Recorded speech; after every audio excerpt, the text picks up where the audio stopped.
Assalamualaikum warahmatullahi wabarakatuh. Bagaimana kabar hari ini Bapak Ibu sekalian? Sehat? Alhamdulillah. Ilmunya sudah mantap betul? Insya Allah, Alhamdulillah, mudah-mudahan ada manfaatnya ya. Sekian lama kita berlelah-lelah, mudah-mudahan menghasilkan satu hasil yang betul-betul kita harapkan, yaitu haji yang mabrur. Karena haji yang mabrur apa? Laisa lahu jaza'u ilal jannah. Apa hadiahnya? Hadiahnya surga. Ending kita ini apa sih tujuannya? Sholawatnya Abu Nawas itu bagaimana?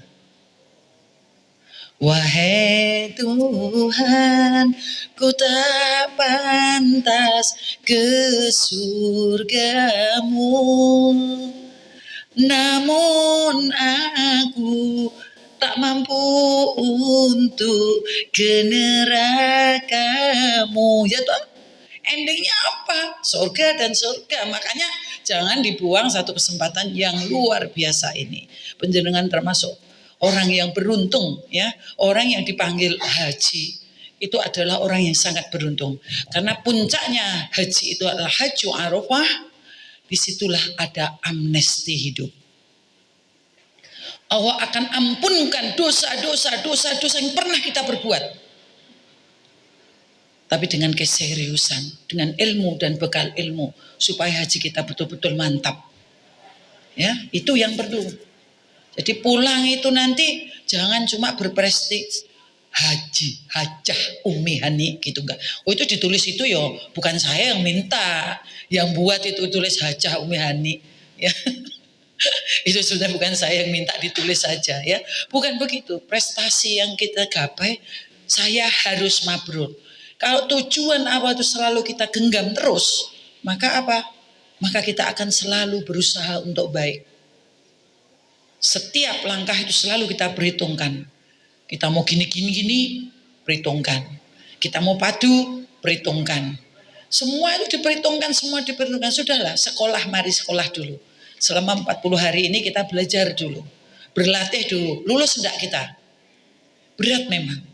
Makanya kemarin pada waktu kewanitaan itu saya sampaikan itu Masya Allah luar biasa.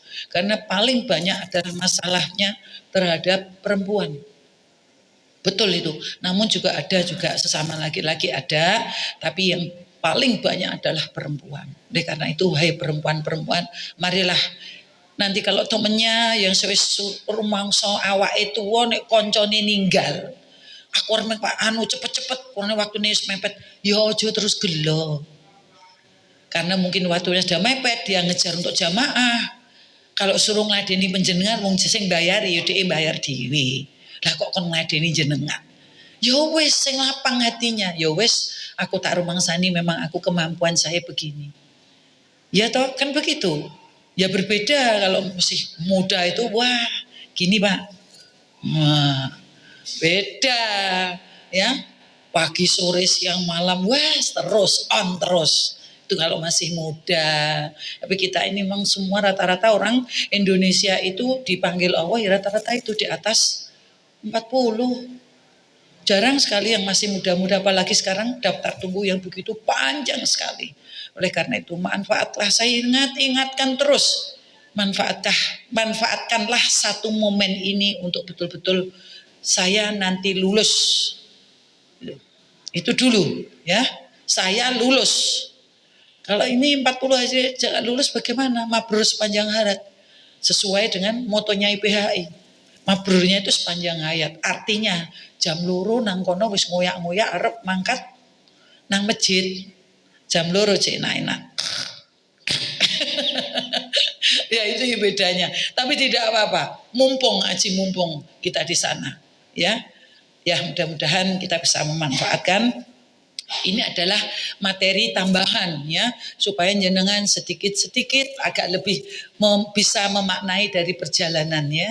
Memang bagusnya itu kalau ada filosofi haji itu memang sangat bagus. Kita akan nanti dalam diri itu akan tahu kenapa saya itu kok disuruh tawaf gitu, ya. Ya mudah-mudahan yang kita benar-benar nanti jadi dipanggil oleh Allah, saya katakan jadi, wong tidak menutup kemungkinan bisa jadi kita sebelum berangkat sakit akhirnya nggak bisa berangkat, sampai di Donohudan tahu-tahu begini. Ya nggak bisa berangkat ya, kalau tahu-tahu positif nggak bisa berangkat, nggak boleh. Makanya ya memang ini semua itu adalah rahasia Allah, qadarullah. Mudah-mudahan yang betul-betul nanti bisa berangkat, mudah-mudahan bisa jadikan tawasul ya. Mudah-mudahan kita udah sampai ke ziarah di tempatnya Rasulullah ya. Sholawat-sholawat kita insya Allah Rasulullah langsung menjawab. Ya inilah mudah-mudahan besok dipanggil oleh Allah, besok di yaumil kiamah dicari. Wahai umatku yang engkau telah menziarahi masjidku dan datang ke rumahku, berbarislah engkau di bawah, di belakangku. Masya Allah luar biasa, karena tidak ada syafaat kecuali dari Rasulullah dan Al-Quran. Oleh karena itu Bapak Ibu sekalian, mari kita mencoba ya untuk bisa menghayati betul-betul panggilan Allah. Karena kalau di Madinah itu belum ada satu rangkaian haji. Haji itu tanggal Arafah nanti, tanggal 8 kalau yang berangkat tarwiyah itu ya. Jadi kita harus betul-betul bisa menghayati ya, agar bisa menjadi kita ini jadi umat yang terbaik, nanti dipanggil Rasulullah, diberi syafaat. Luar biasa toh. Allahumma amin. Insya Allah ya. Nah sekarang saya sampaikan ini adalah kita melihat kilas bagaimanakah Rasulullah itu berjuang dalam menegakkan agama yang sekarang ini kita peluk, yaitu agama Islam. Ziarah itu artinya dari kata zaro ya zuru, yang berarti adalah sebagai kata kerja atau fiil, di mana itu ada satu perbuatan. Namun di dalam kamus bahasa Indonesia ya, yang namanya ziarah itu adalah berkunjung ke suatu tempat yang dianggap tempat itu memiliki sejarah yang mulia. Itu ziarah. Terus di sini ada ziarah Wali Songo gitu. Itu sebetulnya cuma mengenang aja perjuangan dari para wali dalam menegakkan agama Islam di Indonesia ini. Sebagaimana kita ini menziarahi Rasulullah supaya kita tahu bagaimana sepak terjang Rasulullah saat Rasulullah itu memperjuangkan agama kita. Ya. Kita lihat yang pertama ya adalah di Mekah. Ziarah di Mekah ini kita nanti yang pertama akan mengenal Masjidil Haram. Ini yang dirindu-rindukan oleh semua orang. Masjidil Haram ini. Masjidil Haram itu luasnya 356.800 meter. Jadi besar sekali. Ini masjid terbesar di seluruh dunia. Dan satu-satunya rumah Allah yang bentuknya melingkar. Jadi yang dari sana menghadapnya ke sini, dari sini menghadapnya ke sana. Dari sana menghadapnya ke sini, yang dari sana menghadapnya ke sini, karena dia bentuknya melingkar. Ini Masjidil Haram ya. Kemudian Masjidil Haram itu memiliki 4 pintu utama. Pintu utamanya itu ada ya, 4 pintu utama dan 45 pintu biasa, dan seluruhnya sekarang sudah ada 120 pintu. Nah ini yang kadang-kadang kita tidak mau memperhatikan. Kadang-kadang tersesat itu pintunya sama, kita nggak mau memperhatikan gate berapa kita ini, keluar masuk kita. Itu harus diperhatikan. Saya masuk pintu 25, jadi nanti saya keluarnya juga harus pintu 25 supaya tidak bingung. Itu caranya begitu. Jadi keluar tuh dilihat pintunya, nomornya. Oh baru 23. Kalau sudah terbiasa nanti bisa ya. Tapi kalau belum terbiasa, hendaknya ya dilihat untuk itu dulu ya. Kemudian seperti misalkan ya, Babus Salam itu pintunya nomor 18. Babul Malik ya, Babul Malik nomor 32. Yang dahsyatnya ini Babul Umi Hani loh, seperti nama saya. Itu pintu nomor 29 loh. Masya Allah. Di pintu Masjidil Haram nomor 29 itu nama saya.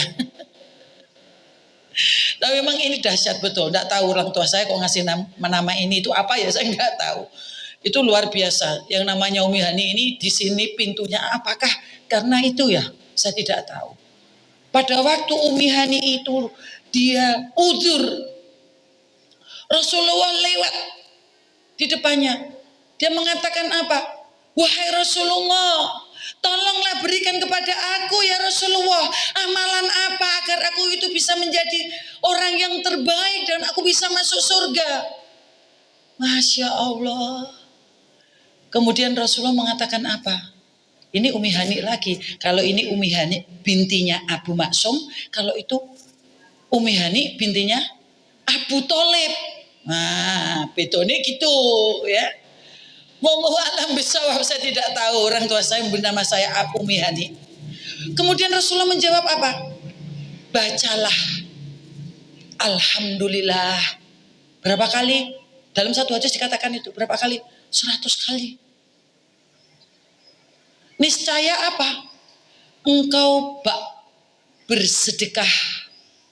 Sebelumnya Anda subhanallah dulu. Subhanallah. Ya, subhanallah walhamdulillah wala ilaha illallah wallahu akbar. Itu dzikir dipakai apa? Ayo manasiknya. Tawaf pada waktu sampai apa? Mulai apa sampai apa? Hajar Aswad sampai dengan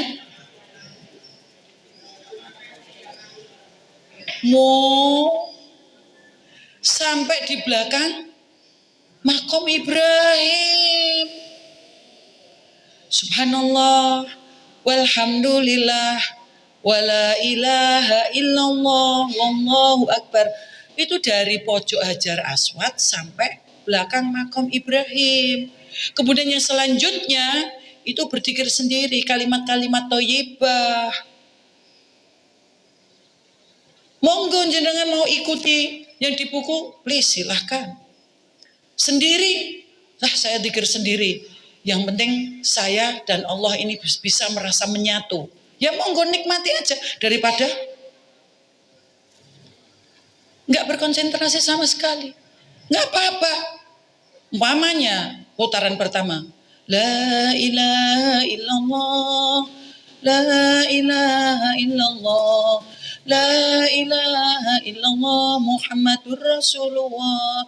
Itu dizikirkan sampai di rukun yamani. Apa? Mangkana fi akhiri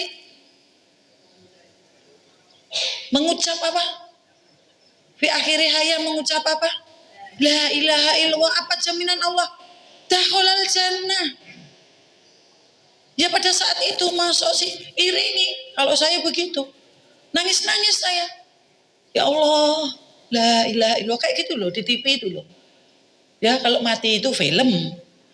La ilaha illallah langsung pluk. Nah, dakhalal jannah itu.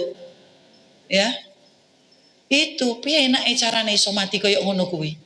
Itu yang saya maksud seperti itu. Maka ya ayo dan ayolah.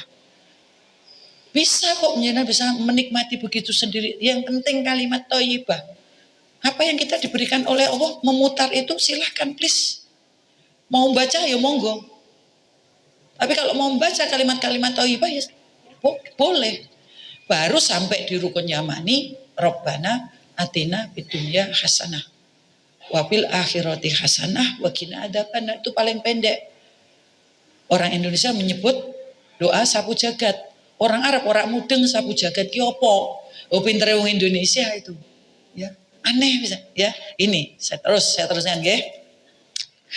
Kemudian setelah kita mengenal masuk dan keluar itu kita mengingat pintu, maka ini Masjidil Haram itu bisa memuat 900.000 jamaah. Kalau pas musim-musim haji begitu, itu bisa menampung 1 juta sekali orang dalam yang berjamaah dalam Masjidil Haram. Apa kehebatannya? Itu sampai ya kalau di sini ya ndas-ndasane ABRI itu ya para jenderal ya toh. Ya toh kepalane ABRI kan para jenderal lah. Nek sepur loko kan gitu kan. Itu apa? Sampai mengatakan begini, heran ya, sebegitu aku mengatur 1 juta pasukan itu, mengaturnya memerlukan waktu yang sangat panjang. Tapi kenapa? Aba-aba Allahu Akbar, Allahu Akbar. Iqomat tok sudah langsung berdiri dan semua serempak. Loh itu loh. Itu hebatnya orang Islam. Kemudian disuruh lagi cuma Allahu Akbar, cuma kata-kata Allahu Akbar, tapi bisa membuat orang itu semua rukuk. Itu hebatnya orang Islam. Mudahnya mengatur orang Islam, ya. Walaupun rambut ki podo irenge, hati masing-masing, tapi mudah sekali untuk diatur. Ini ya. Kemudian apa satu keistimewaan di Masjidil Haram ini saya baca, wassolatu fil Masjidil Haram afdola min mi'ati alfa solati fima siwah. Sholat di Masjidil Haram itu lebih utama daripada 100.000 sholat di masjid yang lainnya. Kemarin tidak saya singgung ini. Itu yang meriwayatkan hadis riwayat Ahmad dan Ibnu Majah. 100.000 loh Bu. Golek ning kene 17 wae krengkengan. Nek ora jamaah ning masjid ora iso. Padahal sama-sama krengkengane, tapi kok di sana dapatnya 100.000. Masya Allah, luar biasa ya. Oleh karena itu, mari kita gunakan kesempatan dengan baik. Dan muadzinnya ada di sana itu 20 orang. Allahu Akbar, Allahu Akbar. Tapi suaranya khas banget. Yang untuk mengajak kita memulai sholat. Ya, iqomat itu 20 orang dia memiliki itu, makanya luar biasa ya. Kemudian di sana imamnya semuanya tahfidz ya, tidak ada semua hafidz semuanya. Kemudian nanti jangan lupa biasanya di malam Jumat itu beliaunya membaca yang ada ayat-ayat sajadah. Jadi kalau nggak hafal itu kadang-kadang lu ki ngopo kok anu. Kadang-kadang ada sebetulnya sujud, pada saat sajadah tetap dia sujud kemudian berdiri lagi, dilanjutkan. Itu biasanya begitu. Jadi jangan nanti loh kenapa oke ono lah, ini saya sampaikan dulu. Biasanya yang dibaca ayat-ayat sajadah ya. Itulah keistimewaan Masjidil Haram. Masya Allah seperti ini. Ini dimana kalau saya melihat itu sudah merinding karena musim-musim haji itu Masya Allah luar biasa. Dan itu paling banyak adalah orang Indonesia. Ya. Mayoritas orang Indonesia. Makanya sebetulnya orang Indonesia ini sugih-sugih kalau saya katakan gitu. Ya. Kemudian Masjidil Haram ini di dalamnya ada apa? Ada Ka'bah. Nah ini. Inilah yang kita rindu-rindu ya. Ka'bah ini adalah rumah Allah dan disebut juga sebagai Baitul Atiq. Rumah kemerdekaan ya Ka'bah ini. Masya Allah luar biasa. Tingginya Ka'bah ini memang dia tidak lurus begitu ya. Jadi yang maksimal, yang paling tinggi di antara ujung ini, karena kan kita membangun itu kalau tidak derojok sedikit, maaf ya kamar mandi itu ya. Kalau tidak agak menurun sedikit maka airnya kan tidak bisa tidak bisa mengalir. Makanya sama ini kan agak, kita melihat aja bentuknya kan agak miring sedikit ya ini ya. Itu paling paling tinggi 14 meter. Yang lain-lainnya itu paling minimal sampai kepada 12 meter, kurang sedikit ya. Jadi ada kemiringannya itu sampai hampir 2 meteran. Jadi di sini oleh karena itu di sini nanti ada talang emasnya ini ya. Lah sudut-sudutnya dia memiliki 4 sudut. Namun yang paling masyhur dikenal banyak adalah sudut yang namanya Hajar Aswad ini yang nanti di sini, di pojok ini ya, di pojok sini. Nah, ini di sini ada lampu hijau untuk memulai tawaf. Kemudian di belakangnya ini paling terkenal yaitu Rukun Yamani. Belakangnya kan Rukun Yamani. Kita beristilah ini Rukun Yamani sini, ini Hajar Aswad ya. Kemudian ini pojok Syam ya, Syami dan Syami dan Iraki dua ini. Arahnya ke sana ke Syam, sana arahnya ke Irak. Itu. Ini tidak terlalu masyhur, persoalannya memang ini tidak ada berkaitan dengan tawaf sama sekali, ya. Next, Ka'bah ini dalam 1 tahunnya dicuci 2 kali, dicuci, ya, karena di sana itu juga sama banyak debu, perlu dibersihkan, ya. Dicucinya pada tanggal 15 Sa'ban menjelang ini, ya. Dan yang kedua 15 Muharram. Itu Ka'bah dicuci dalam setahunnya 2 kali. Jadi jenengan enggak tahu wong di sini, ya. Nah, saya mohon maaf, Ka'bah tadi masih Ka'bah dulu. Ibu sekalian, Bapak, Masya Allah, kalau misalkan tersiar di seluruh penjuru dunia, saya yakin orang itu akan masuk Islam semuanya. Siapa dulu orang yang pertama kali sampai ke atas? Ingat enggak pelajaran kita di waktu kita masih kecil? Neil Armstrong. Itu orang yang pertama kali sampai menembus langit. Itu, ya. Kemudian pada saat itu beliau berada di atas itu, dia mengambil gambar. Yang dilihat dari apa? Yang dilihat itu ternyata, ya, Mekah itu merupakan pusat planet bumi. Mekah itu. Kemudian mengambil gambar itu ternyata di planet itu ada sesuatu seperti dikatakan ada planet yang seperti menggantung di area itu, gitu. Nah, terus siapa yang menggantungkan? Dia mikir seperti itu. Nah, siapa yang menggantungkan ini? Gitu. Kemudian planet itu mengeluarkan radiasi yang berpusat di Mekah. Nah, inilah pada waktu mengambil gambar itu ternyata, ya, dia dari planet Mars, ya. Ternyata radiasi itu berjalan terus dan sifatnya tidak berujung. Dan radiasi ini menghubungkan Mekah, Ka'bah, ya, dengan planet-planet bumi dan alam akhirat. Nah, disinilah tempatnya. Makanya ini termulia, tempat termulia di dunia ini. Kemudian Ka'bah itu sebagai zero magnetism.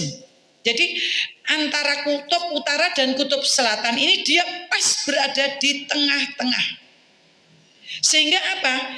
Kompas kalau diterapkan di sana itu tidak bergerak. Makanya masjidnya melingkar.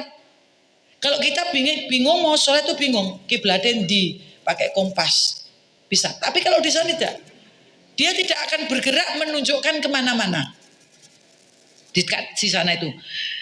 Kemudian daya tarik antara kutub utara dan kutub selatan inilah yang mempengaruhi di sana itu terjadi zero magnetism. Jadi tidak bisa menggerakkan apa-apa. Ya, ini antiknya, Masya Allah, luar biasa. Allah menciptakannya seperti ini, ya. Kemudian tinggal di Mekah ini, sekitar ini, seolah-olah badan kita itu seperti kayak kalau HP dicas. Seolah-olah seperti itu. Orang yang tidak sehat, kalau tawaf itu bisa seperti seolah-olah memiliki satu kekuatan. Dulu mohon maaf, saya pernah pada waktu di masjid di KBA Mandiri, itu berangkat dia pakai kursi roda. Lu tahu-tahu kok pada waktu dia tawaf biasa lepas dari kursi roda dia bisa jalan sendiri. Masya Allah, itu luar biasa. Ternyata ini kalaupun ini itu nanti disampaikan, ya, artinya sampai kepada seluruh umat Islam, maka tentunya itu orang akan memeluk agama Islam. Ini tentunya seperti itu. Karena memang luar biasa, itu ditutup yang tidak disiarkan. Kemudian di dalam Ka'bah ini gravitasinya itu sangat tinggi. Sehingga satelit, ya, atau frekuensi radio itu dia tidak bisa mendeteksi apa yang ada di dalam ini. Tidak bisa. Ini luar biasanya penelitian NASA itu seperti itu, ya. Kemudian pada waktu kita tawaf sekalipun itu terik matahari yang sangat panas, itu kita tidak akan merasakan kepanasan. Sebabnya apa? Sebabnya karena gravitasi yang tinggi, kemudian di bawahnya itu memang ada kadar garam dan air yang banyak. Sehingga duduk di sini nanti Tidak usah heran. Kenapa ya orang kok duduk-duduk padahal panasnya kayak gini kok duduk ya enak saja. Padahal kita kan tawaf itu tidak pakai kaos kaki, cuma pakai kaos kaki. Kalau ibu, bapak itu kadang-kadang enggak, ya cokoran. Kenapa tidak merasakan panasnya di situ? Panasnya cuma dari atas saja. Nah ini luar biasanya ya. Kemudian Ka'bah ini merupakan tempat tertua sejak Nabi Adam. Bukan sejak dulu, sejak Nabi Adam sudah diperintahkan oleh Allah bahwa sebelum itu dipakai oleh malaikat-malaikat untuk beribadah. Sehingga ini merupakan tempat tertua untuk beribadah. Dan di sini Ka'bah ini memancarkan energi yang sangat positif. Karena apa? Karena itu, ya saya katakan pernah kemarin tak singgung itu. Kenapa air Zam-Zam itu memiliki kristal-kristal yang sangat banyak? Karena apa? Ya karena mendengarkan terus orang yang membaca Quran, berzikir. Makanya itu saya ceritakan kemarin kan itu. Saya pernah baca buku di Power of Water itu begitu. Ternyata seperti itu. Makanya tidak salah contoh Rasulullah pun juga begitu. Minta obat, dibacakan Fatihah, dikasihkan, selesai. Makanya air Zam-Zam itu kemarin saya sampaikan. Masuri balakum. Apa tergantung yang menjadi kesengajaan hati kita. Itu. Ya, makanya di sini ya. Karena dia memancarkan energi yang positif itu karena apa? Karena yang orang-orang yang ibadah di situ itu jelas memancarkan energi yang positif. Kalau di dalam pendidikan prana itu loh, yang pengobatan prana itu, jadi saat kita itu menghubungkan diri dengan Allah, contohnya sholat, maka dari atas kepala kita itu menurut energi itu yang dulu saya pernah papas pembukaan itu, jadi itu menimbulkan satu energi yang luar biasa antara kepalanya dia dengan ke atas, hubungannya dengan Allah itu besar sekali pada saat kita itu sedang seperti itu. Makanya dihayati sholat itu bukan Allahu Akbar sampai Allah liman hamidah, ya enggak. Pada waktu Allahu Akbar itu kita betul harus menghayati apa filosofinya Allahu Akbar. Kalau orang tangan gini nih mau apa sih? Nek ono, ya betul Pak, menyerahkan diri kepada Allah. Kemudian orang begini apa? Melambaikan tangannya kan begini. Itu sebagai apa? Saya berpisah dengan dunia. Harus ditinggalkan. Sholat kok kira malah gawe agenda. Bariki, metu, blonjo, engko masak lodeh, karo gereh, mesti bojoku seneng. Aduh. Malah gawe agenda dalam sholat. Ini yang kita harus betul-betul. Pada saat itu pun ya kita harus sedikit banyak kita harus belajar lah. Karena sholat itu sebagai nanti yang pertama kali dihisab. Alhamdulillahi Rabbil Alamin. Hambaku sedang memujiku. Ya. Allah menjawab seperti itu loh.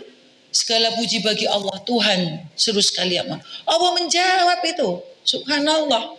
Masa alhamdulillahirrahmanirrahim, ar-rahman-rahim, malik yaumiddin. Iya karena butuh, iya karena stain. Ya Allah ya Rabb, yang baik. Coba toh, Fatihah saja coba. Kita coba mau belajar gitu loh. Mari sholat kita benahi. Ya. Jadi jangan cepet-cepet. Nah saya itu anak TPA tatan, kok cepet mentok sholatmu? Ya udah hafal loh. Wow, kita TPA. Iya toh. Nanti Ibu betul ya. Saya nanti coba lihat. Saya tuh ada satu pengalaman spiritual di sini. Jadi kalau saya Allahu Akbar, saya merinding loh. Jadi mulutnya mengatakan Allahu Akbar, batinnya mulutnya Allahu Akbar, batinnya Allah Maha Besar. Pikirannya melambung kebesarannya Allah itu apa? Saya ceritakan. Saya pas tawaf haji yang terakhir kemarin. Kalau dulu saya subhanallah, itu saya selalu. Kalau itu sudah saya memiliki haji pertama itu sangat-sangat. Kalau saya sudah subhanallah itu ya Allah itu tidak ada cacat sama sekali. Saya ini ya Allah dipanggil ke sini dengan segala macam kesalahan-kesalahan saya ya Allah. Berbeda dengan itu. Pengalaman spiritual itu ada.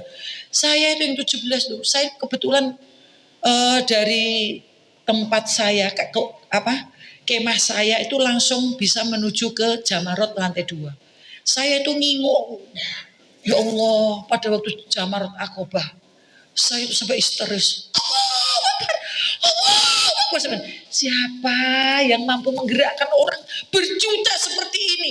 Kayak menyemus. Kadang-kadang ada gambaran seperti ini, tapi karena belum masuk di dalam rasa kita, maka kita tidak akan bisa merasakan kebesaran Allah. Sopo sing undang koyok ini? Orang ini semua rindu untuk datang ke sini. Siapa yang menggerakkan pada Allah? Apakah itu tidak kebesaran Allah? Di situ. Nanti cari. Jadi supaya pada waktu takbir itu ada yang terkesan di dalam hati kita. Itu ya. Disinilah. Kemudian lanjut setelah Ka'bah itu kita kenali, maka di sini ada yang namanya talang mas. Ini loh Bu, ini talang mas Bapak, bentuknya itu kayak gini. Ya tadi saya katakan, bangunan itu kalau tidak ada talangnya pastilah airnya yang ngecembong di situ. Kan pasti begitu, maka ada talangnya ini. Ya. Nah, karena talang ini dulu karena dibuat itu sering kali karatan talangnya itu ya. Oleh karena itu pada tahun 1276 Masehi ya, itu mendapat hadiah dari Sultan Abdul Malik Han bin Sultan Muhammad Han dari Konstantinopel. Kemudian apa? Menyumbangkan emas seberat 40 kilogram nggo nglapisi talang ben ora karaten. Subhanallah. Nek di sini dikalikan udah berapa itu? 40 kilogram ping 1000 sak juta. Masya Allah, girmong trimo nggo nglapisi talang. Nah aslinya dulu ini ada di Museum Harumain. Disimpan di situ. Ya, ini luar biasa. Nah ini Bu, nggih. Kalau sekarang memang wallahu alam nanti di musim haji, kalau umroh masuk ke Hijr Ismail ini adalah harus antri. Kalau dulu bisa, jadi yang gede kayak saya ini depan, nanti saya mbak 2 orang di belakang saya itu bisa gini-gini. Pokoknya bagaimana di sini. Lah ini orang ini sering kali di sini merasakan satu kenikmatan ini seolah-olah. Jadi ini ono pancuran terus grojok itu kayaknya itu wah itu yang paling makbul. Tidak. Itu cuma kilawakol, jarene. Ini luar biasa, ya. Ini luar biasa, tempat ini luar biasa. Yang inilah perlu kita kenali. Ini namanya talang mas, atau bisa disebut juga orang mengatakan mihzab. Nih, talang mas. Besok dilihat, ya. Next lanjut, kita kenal lagi. Kemudian yang selanjutnya ini adalah Hijr Ismail. Nah dikenal ini Hijr Ismail. Wallahu a'lam bishawab. Saya tidak mengerti temboknya yang ini ya. Itu kira-kira segini saya. Yo kira-kira 1 meter punjul titik lah. Kira-kira. Ini tembok ini namanya Hatim. Kalau kita sedang berikhram nggak boleh geratil di sini loh tangan kita. Nggak boleh loh. Karena kita sedang berikhram. Karena ini termasuk apa? Termasuk dalamnya Ka'bah. Wallahu a'lam bishawab. Katanya, ini bisa dikatakan di sini ini adalah tempat tinggal dan sekaligus makam dari Siti Hajar dan anaknya. Siapa? Kok Ibrahim suaminya Ismail. Wallahu a'lam bishawab. Tapi yang jelas Hijr Ismail ini adalah pada saat Aisyah, istri Rasulullah, sangat kepingin sekali masuk di dalam ini. Kemudian, wahai Rasulullah, aku sangat ingin sekali untuk masuk di dalam sini. Rasulullah menggandeng, inilah engkau masuklah sini. Ya. Karena ini sudah termasuk sebagian dari Ka'bah. Suruh sholat di sini, kepengen sholat di atas itu. Jadi nek seandainya jenengan mosok sih sampai berapa 30 hari sampai nggak bisa masuk di sini sama sekali. Wah rugi banget. Raisonya ini Pak Jokowi. Ya no, Pak Jokowi masuknya dari sini, kita cukup masuknya dari sini. Podo, berarti aku karo Pak Jokowi podo presiden, aku ya presiden. Ya bisa masuk di dalam Ka'bah podo-podo ya. Sama-sama berarti di depan Allah itu semua sama. Ya itu bedanya. Nah ini disilak-silaknya dikasih tangga, nanti tangganya juga ada di Museum Harumain. Ada di situ untuk naik ke sini. Ya semua presiden SBY juga sudah dulu pernah masuk ke sini juga. Pak Harto masuk juga. Ya itulah kehormatan tamu-tamunya dari raja itu. Kalau kita tidak usah, kita sama sini aja sudah. Makanya selama itu harus kita bisa masuk paling Yusuf Pisang. Sekarang antri Yusuf sabar, gitu saja. Ya upayakan untuk bisa masuk di sini. Inilah Hijir Ismail. Ya, next kita melanjutkan. Yang selanjutnya adalah Multazam. Ini Multazam itu adalah jarak antara Hajar Aswad dengan pintu Ka'bah. Ini disebut multazam.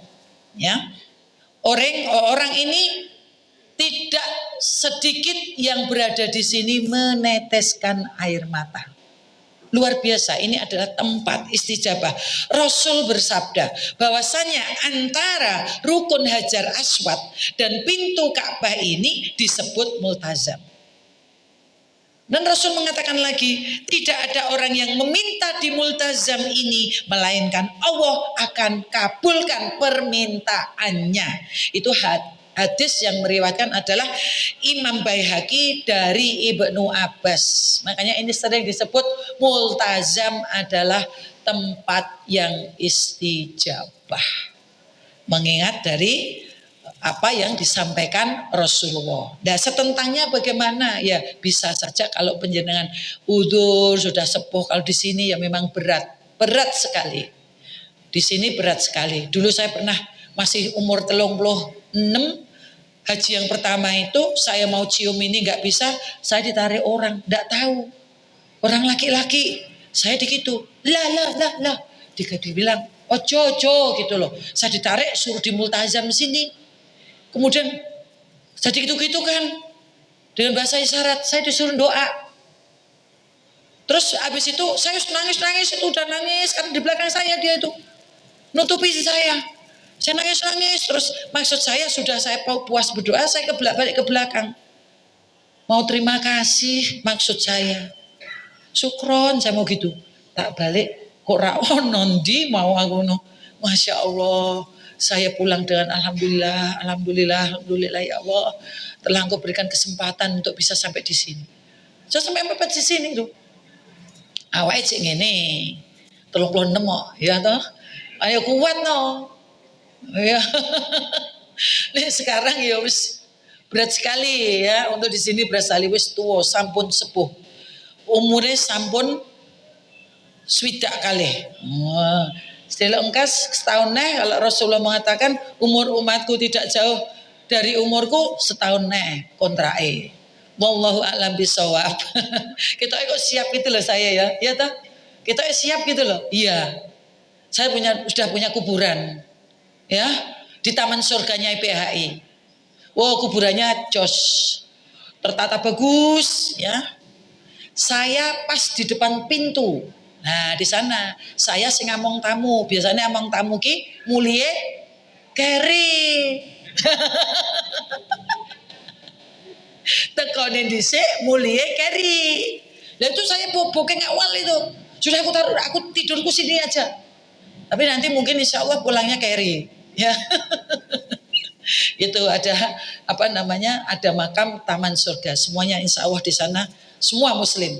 Jadi terutama memang haji dan keluarganya ya itu cuma dalam 2 bulan saja sudah full booking karena di booking ya kayak yang punya keluarga itu booking 12 blok langsung di sana tidak ada nisan nggak boleh ya nggak ada nisan jadi semua rata sama. Kalau yang belum ada isinya dikasih kerikil, kalau sudah ada isinya dikasih rumput. Oh cantik banget. Sekali-sekali dilihat di sana. Giri Roto. Ya di Giri Roto itu. Dulu cuma murah 3,5 juta. Tapi ada uang perawatan 1 bulan 5.000. Subhanallah, itulah proyek ya, proyek IPHI terbesar keluar ya. Sudah dengan kira-kira 460 makam. Ditutup dengan tembok melingkar, di depan regolnya juga sangat indah ya. Disitulah di sana di dalamnya ada sumur sumur dalam yang diwakafkan kepada masjid sana, dikelola masjid sana. Kemudian hasil dari itu dari orang-orang sebelah yang menyewa untuk mengairi sawahnya, itu yang mengelola masjid dan itu untuk masjid. Nah ini Masya Allah, ini luar biasa ya. Ada kamar mandinya, ada tempat-tempat duduknya ya. Pokoknya nyaman lah. Jadi nggak bakalan kalau di YouTube ada cerita anak kecil meninggal, dia dalam kondisinya hafidhoh, kemudian meninggal itu bapaknya dia apa? Diimpii terus. Karena apa? Sebelahnya itu meraung-raung terus. Dia risih. Ya, risih, kemudian apa? Dia bapaknya itu ngimpi terus. Kok aku ditemoni ini minta dipindah. Karena merasa bisik. Ya, oleh karena itu memang makam sebaiknya ya harus berjajar dengan saudara kita sendiri biar damai gitu loh. Ini hati-hati nih ya. Jadi saya kok kayak aku siap gitu ya. Iya. Ya ini kita harus siap semuanya ya. Lah siap ini apa? Bekal-bekalnya ya antara lain ini ya. Kemudian ini setelah multazam ini ya, kita bisa setentang pamannya di sini multazam, kita setentang di sana berdoa. Karena nggak mungkin kita bisa berdoa yang mepet sini kecuali dengan badan yang cukup kuat. Kalau tidak ya diseurutkan saja. Ya. Next lanjut. Yang lanjutnya adalah kiswah ya. Kiswah ini nih bajunya Ka'bah. Nih kiswah ini. Masya Allah ya. Ini lebar dari kiswah itu semuanya ya. Pembuatannya karena kiswah ini diganti pada 9 Zulhijjah. Jenengan pas berangkat wukuf tidak bisa melihat ini diganti. Sarungnya diganti. Ya bisanya lihat cuma di YouTube. Kalau sesungguhnya nggak bisa karena jenengan berangkat ke Arafah. Yang tarwiyah tanggal 8 sudah berangkat malahan. Ini diganti ini kiswahnya ini ya. Pembuatan kiswah ini ada museumnya sendiri, ada tempatnya sendiri. Tempatnya itu ya pabriknya lah kalau di sini gampangannya kayak gitu.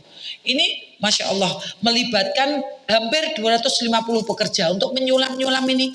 Ini sulaman ini Bu. Disulam itu pabriknya ada di dekat Museum Harumain. Ya. Ini ada konsep kiswah ini ya. Biayanya nggak main-main. Sampai berapa? 17 juta real. Dan di pengke awake dhewe peng 4.000 piro? Ya sekitar 70 jutaan. Biayanya ini pembuatan ini Masya Allah luar biasa. Diganti setahun sekali ya. Kemudian kiswah ini dibuat dari kain sutra yang murni. Jadi makanya nyon pangapunten nggih. Kadang-kadang ada jamaah haji yang usil. Gowo gunting. Terus gunting kiswah tinggu jimat. Ada yang gitu loh. Motong kiswah ini. Ini ada gitu. Ya terutama ya saya katakan ya orang Indonesia. Orang Indonesia karena kelakuan-kelakuan yang model-model itu pokoknya biasanya orang Indonesia ya.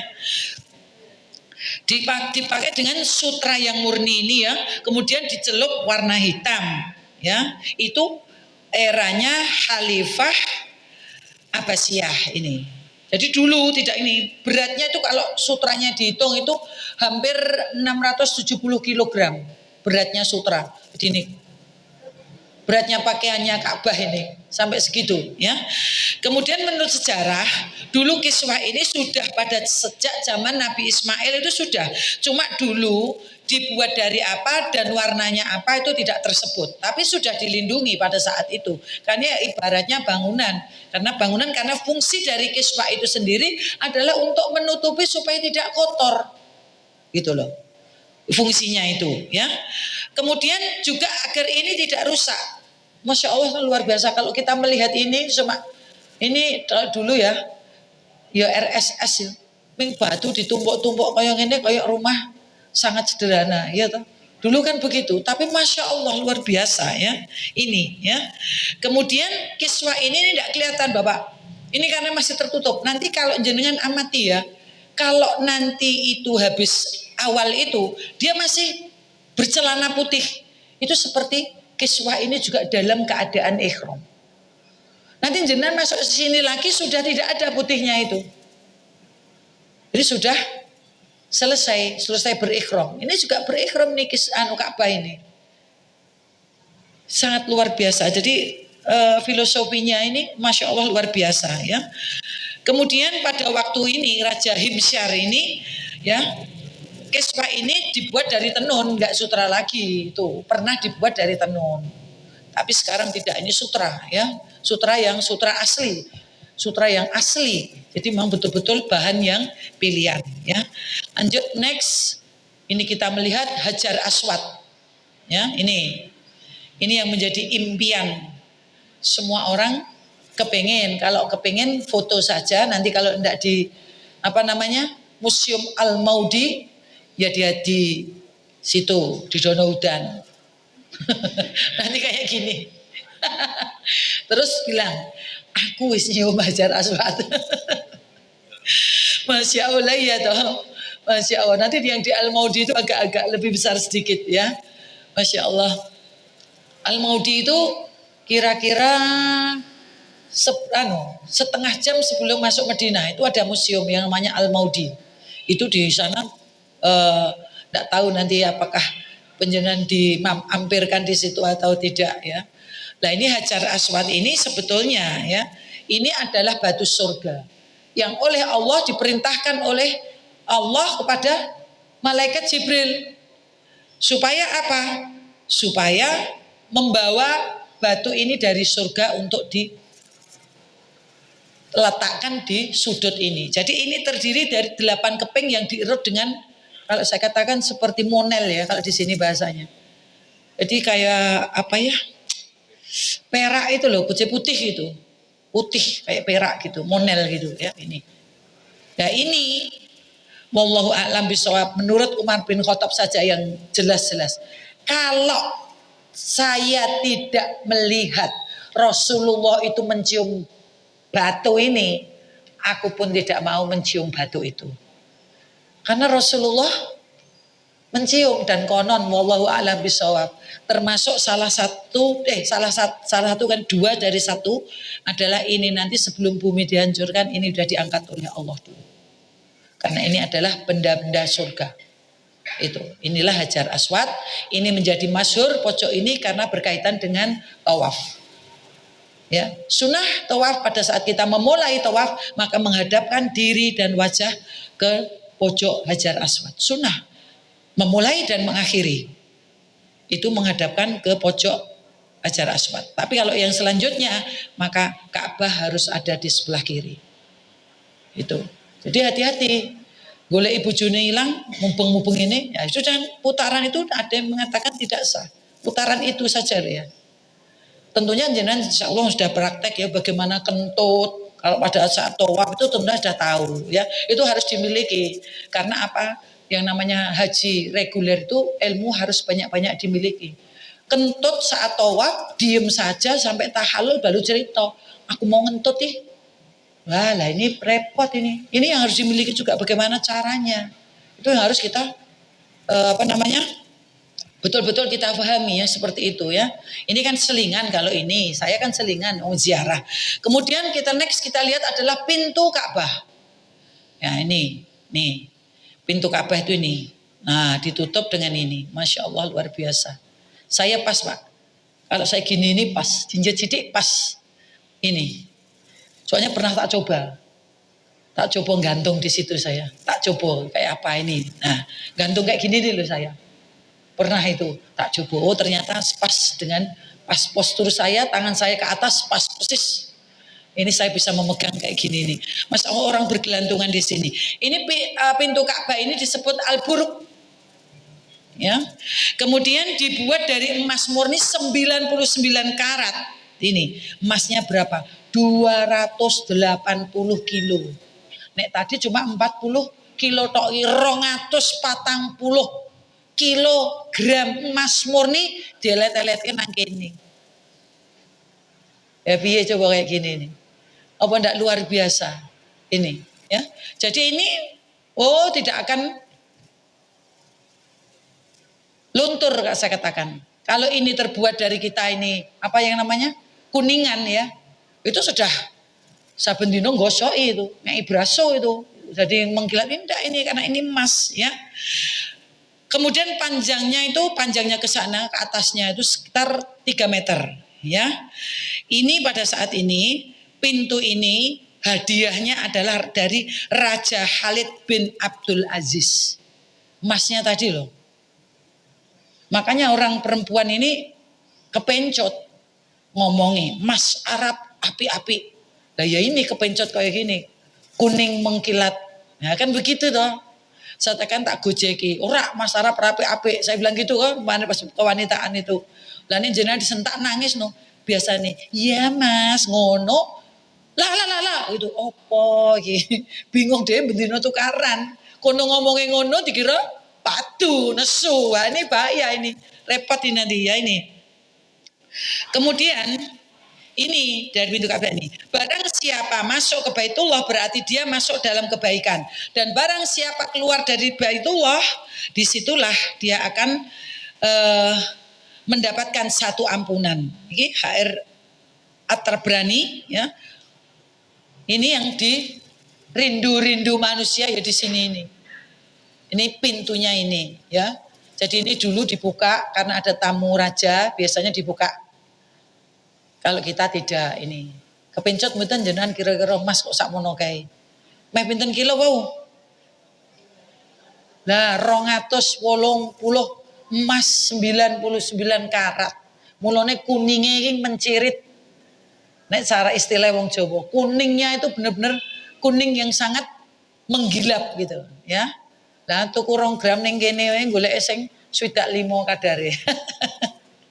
Ya, next lanjut kita akan melihat Makom Ibrahim. Makom Ibrahim ini, ya.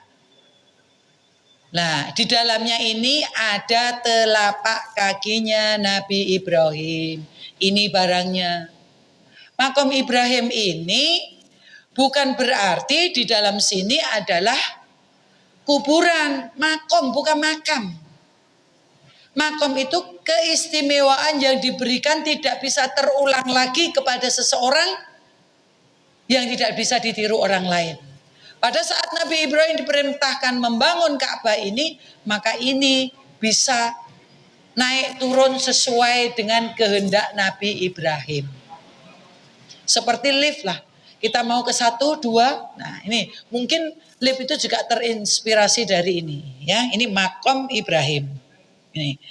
Kemudian yang selanjutnya kita melihat gambar-gambar perluasan Masjidil Haram. Nah ini, mohon maaf, ini tahun 17 ini. Jadi arahnya itu nanti kalau jenengan dapat jarwal, ini memang pintu keluar masuknya seperti di Masjid Nabawi. Ini Masya Allah luar biasa. Gemelapnya itu Masya Allah luar biasa. Ya, ini perluasan. Jadi kalau arahnya jalan, seandainya jenengan nanti tidak dapat sini, ya jalan-jalanlah ke sini biar tahu. Oh ternyata di sini dulu tahun 97 ini masih kampung. Kemudian orang jualan-jualan begitu. Ternyata sekarang sudah diperluas seperti ini, persis di Masjid Nabawi. Ya, nanti kalau di Jari Jarwal penjenengan bisa. Ini biasa. Ya ini jalan-jalan terus ini dilihatkan. Ini perluasan. Nah, yang saya perluasan ini yang terkesan bagi saya sampai nangis karena apa? Saya itu kok heran. Padahal perluasan itu ada ada yang terbuka. Atapnya itu terbuka langsung. Loh, pada waktu hujan, kenapa ya airnya itu kok nggak nyiprat kemana-mana? Kalau rumah saya ini turun hujan kok airnya sudah nyiprat kemana-mana. Ini kok enggak ya? Saya itu sampai bingung, sampai tak lihat. Kok di sini ada Quran enggak basah ya? Ini apa ya? Saya tidak tahu, saya itu belum menemukan satu jawaban. Jadi Masya Allah luar biasa. Itu saya heran betul itu. Kok airnya itu kok kayak gimana ya? Lurus gitu turunnya. Enggak nyiprat gitu loh. Apa itu rahasianya? Saya tidak tahu. Mungkin para arsitek ini yang mungkin tahu ya, saya tidak tahu. Ya, next kita lanjut, ini perluasan. Ini kamar mandi yang perluasan itu seperti ini. Masya Allah luar biasanya. Jadi sekarang air zam-zam itu udah masuk di sini semua. Ini yang, tapi ini yang untuk kamar mandi tidak. Jadi sekarang yang perluasan itu kamar mandinya kayak gini nih. Ya. Terus lanjut lihat lagi. Nah ini dulu air zam-zam, sumur zam-zam ya, kita sekarang lihat sumur zam-zam. Dulu waktu saya haji 2 kali, sumur zam-zam masih seperti ini. Dulu tidak ada binaan yang semacam ini Bapak. Tahun 97 tidak ada binaan-binaan haji yang semacam ini. Ya sudah, kadang-kadang praktek pun tidak jelas. Akhirnya saya punya ide, haji saya yang kedua, itu saya, ini kayak Pak Mufti ini, saya bawa handycam. Dan saya syuting-syuting, ini saya masih, haji 2002 ini masih. Jadi ini, ya Ustadz saya ngajarkan. Kalau waktu suruk itu loh, jadi usahakan untuk bisa masuk di sini itu nanti kena tempat waktu istijabah. Insya Allah nek mendoa bisa. Saya tuh rumah saya jauh ya, ada 5 kilo. Itu dan tidak ada, jarang sekali ada kendaraan. Jadi kalau saya pulang itu badan saya tak guyur semua. Bapak, Ibu, betul ya. Saya katakan sumur zam-zam itu saya tidak mengerti ya. Ma'ul jannah ini nanti mengatakan airnya itu adalah sebut air surga. Saya itu berangkat tahun 97. Saya disuruh operasi karena saya kena sinusitis maksilaris. Dia masuk di pipi saya. Dan kalau gitu sudah baunya minta ampun. Dan sudah infeksi berat. Saya alhamdulillah cuma dengan obat ini saya sudah dipaksa untuk operasi. Udah pindah-pindah ke dokter. Lah berangkat kurang 11 hari ke operasi. Dan tadi kalau ada apa-apa di sana bagaimana? Ya sudah tak gondol penyakitnya. Setiap hari itu saya cuma terimone mandi tok di sini. Saya guyur-guyur, saya sambil berdoa. Sampai sekarang enggak pernah operasi. Sinusitisnya sudah hilang. Betul ini, Masya Allah luar biasa. Jadi saya senang sekali, jadi turun gitu. Sekarang udah ditutup ini. Sumur zam-zam ini. Udah enggak kelihatan lagi. Udah ditutup untuk tawaf. Ini dia ini berada di sini, agak sedikit dari pojok Hajar Aswad ini agak maju sedikit. Jadi turun ke lembah. Nah di situ dulu saya masih melihat yang namanya kalau di sini pipo ya. Itu mah tak gini kan aja enggak bisa. Tak gini kan itu enggak bisa nyangkut. Jadi enggak bisa sampai ke separuh. Berarti betul-betul tariannya itu besar sekali. Itu saya suka itu. Jadi kalau habis mau sholat syuruk itu saya lari ke sini. Sholat di bawah situ. Kalau habis itu mandi. Nah saya juga kan orang-orang desa ya barengan saya tahun 97 itu. Dia udah siap mori. Dia bawa mori 5 meter. Dicuci sama air zam-zam ini. Nah, saya tanya, "Mbah, nggo apa toh, Mbah?" "Iki nggo seksi." "Maksudnya nggo seksi apa?" "Nek iki wis tekan Mekah." Masya Allah. Sing nggo bungkus itu nggo seksi wis tekan Mekah gitu loh. Ini dicuci sama air zam-zam itu. Jadi di depan kamar itu dibikin. Sekarang enggak boleh lagi, sekarang sudah hotel semua. Depan kamar itu dibikin kenteng kalau orang Jawa itu. Untuk menjemur itu. Masya Allah, inilah wong desa-desa ini. Wong sing bolos-bolos banget itu. Iya tuh, saya tanya, "Mbah, dodol saya masih 6.300.000 bayarnya." "Mbah, dodol piro? Sapi piro?" "Dodol sapi 8." Alah. Ini jadi mereka itu gitu. Tidak hartanya itu kalau kita mungkin di sini ribut gue ganti mobil, dia enggak mikir ya. Ini sumur zam-zam ya. Nah ini next kita lihat sumur zam-zam ini sekarang ditarik di sini nih. Jadi dari situ ditarik di luar. Nah ini pusatnya di sini nih. Ini Nyun Sewu ya. Antik banget toh kalau saya di sini lihat. Di sini tepi-tepinya juga ada itu toh. Ada keran itu. Ya namanya tadi masuri balakun, mungkin bagi dia itu ingin mengobati apa saya tidak tahu. Orang itu sering kan di bawah itu keran itu dia mandi itu sambil gusil-gusil gitu. Masya Allah. Itu kalau ada askar dimarahi. Iya dimarahi. Jadi kita kalau mengambil Nyun Sewu, saya rasakan air yang dari sini dengan air yang ada di drum-drum itu berbeda. Kepahitannya masih di sini. Karena kan kalau di drum-drum konon Karena ada tulisan not cool, itu sudah tercampur dengan es ya katanya begitu. Makanya kalau yang not cool nanti kalau sama-sama sudah dingin, dari ngambil yang dari tong not cool sama yang tong biasa yang dingin-dingin itu, nanti kalau sudah tidak dingin lagi rasanya enak yang dari tulisan not cool. Itu beda lagi nanti yang dari sini. Ini kalau jenengan selama itu ya harus tahu ini. Wah, kiono zam-zam di sini ini. Ini orang-orang mengambilnya di sini, ya. Bagaimanakah kita melihat sejarahnya Zam-Zam? Zam-Zam itu berkaitan dengan tawaf, ya toh. Bagaimana usaha seorang wanita, seorang ibu untuk menghidupi anaknya? Karena apa itu kisahnya? Ada perintah Allah. Wahai Ibrahim, tinggalkanlah Hajar dan anakmu.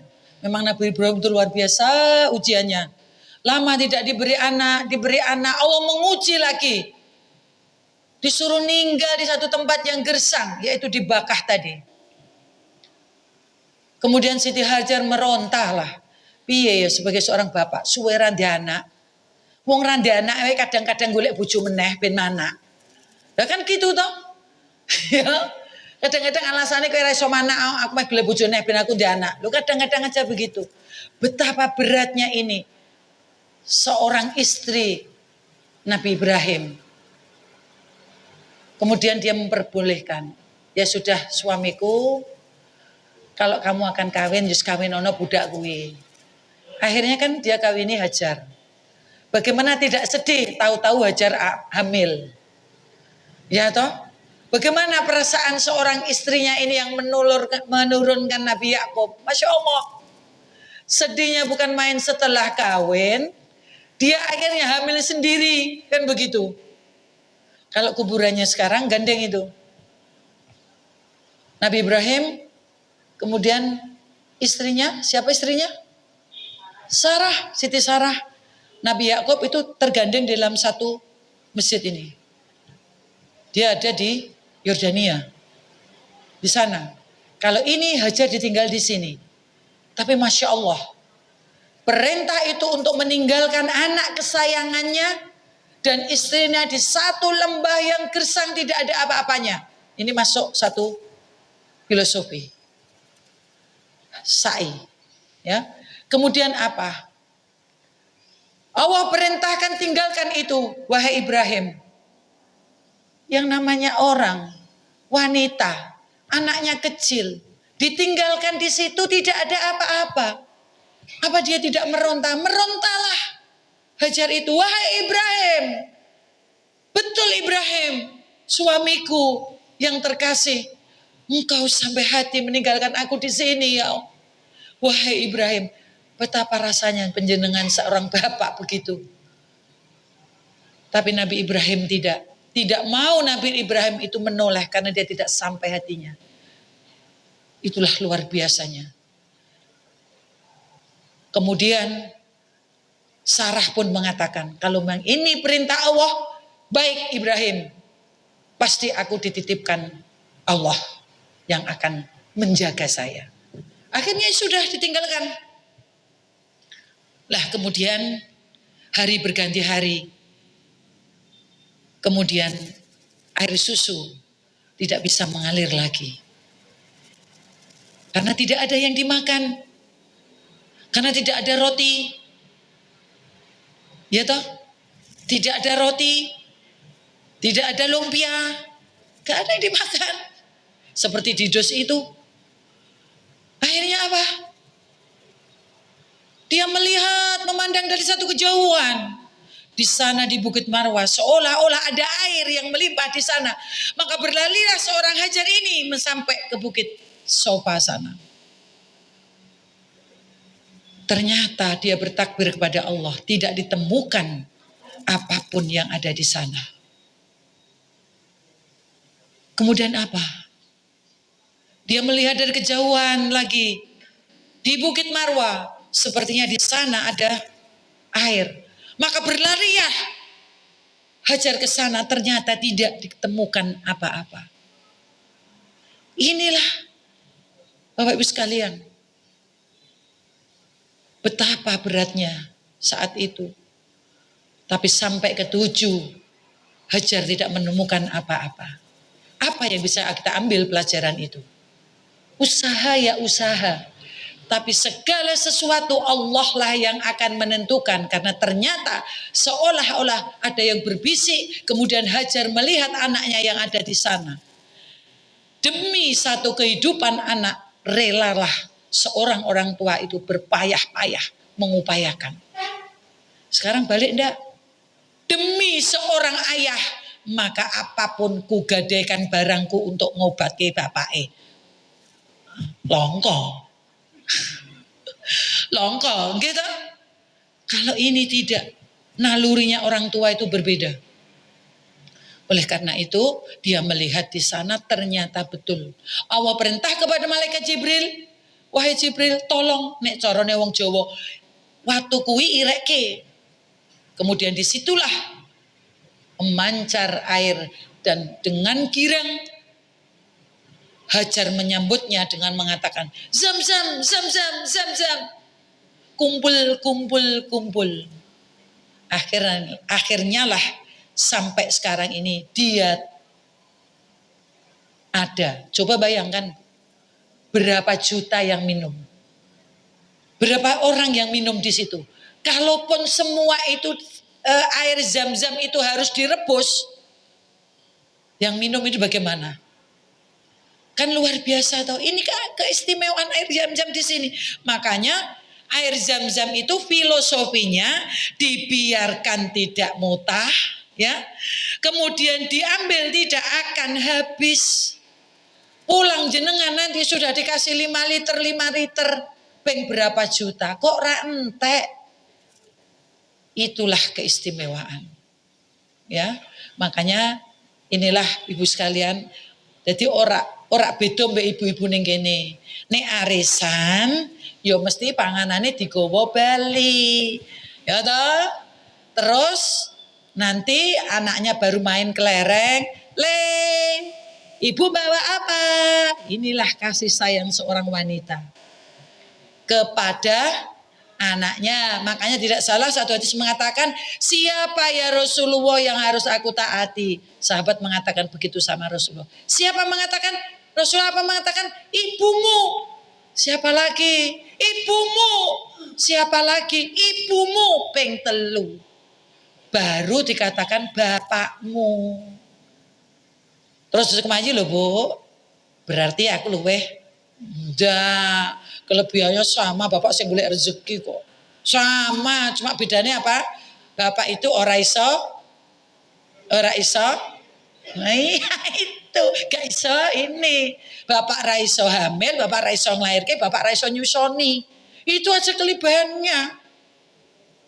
Tapi memang karena digambarkan sa'i itu adalah gambar lambang dari kasih sayang.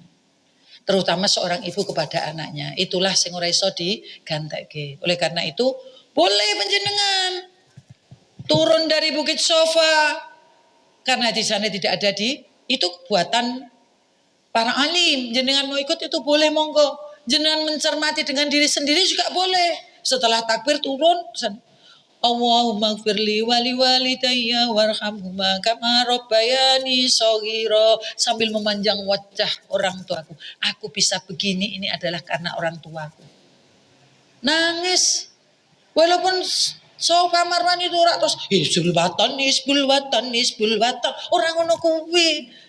Iya toh. Tapi mereka juga banyak yang subhanallah, walhamdulillah, wala ilaha illallah, wallahu akbar, ada yang begitu. Tapi enggak, monggo silakan.